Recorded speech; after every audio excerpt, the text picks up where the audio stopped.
Narito ngayong araw ang anak bayan sa Central Axocarrera de Tarlac kung saan minasakar ng militar ang mga magsasakang paglaban para sa kanilang lupa. Ngayong araw, pinatunayan ng kabataan, pinatunayan ng mga magsasaka ang kanilang lakas upang bawiin ang lupa na kailanman hindi magtatagumpay ang pasistang estado sa nagkakaisang lakas ng mamamayan.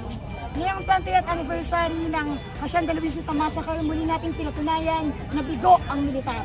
Kailanman hindi magwawagi ang estado, hindi magwawagi ang sinumang Panginoong may lupa kahit paslangin nila ang mga magsasaka.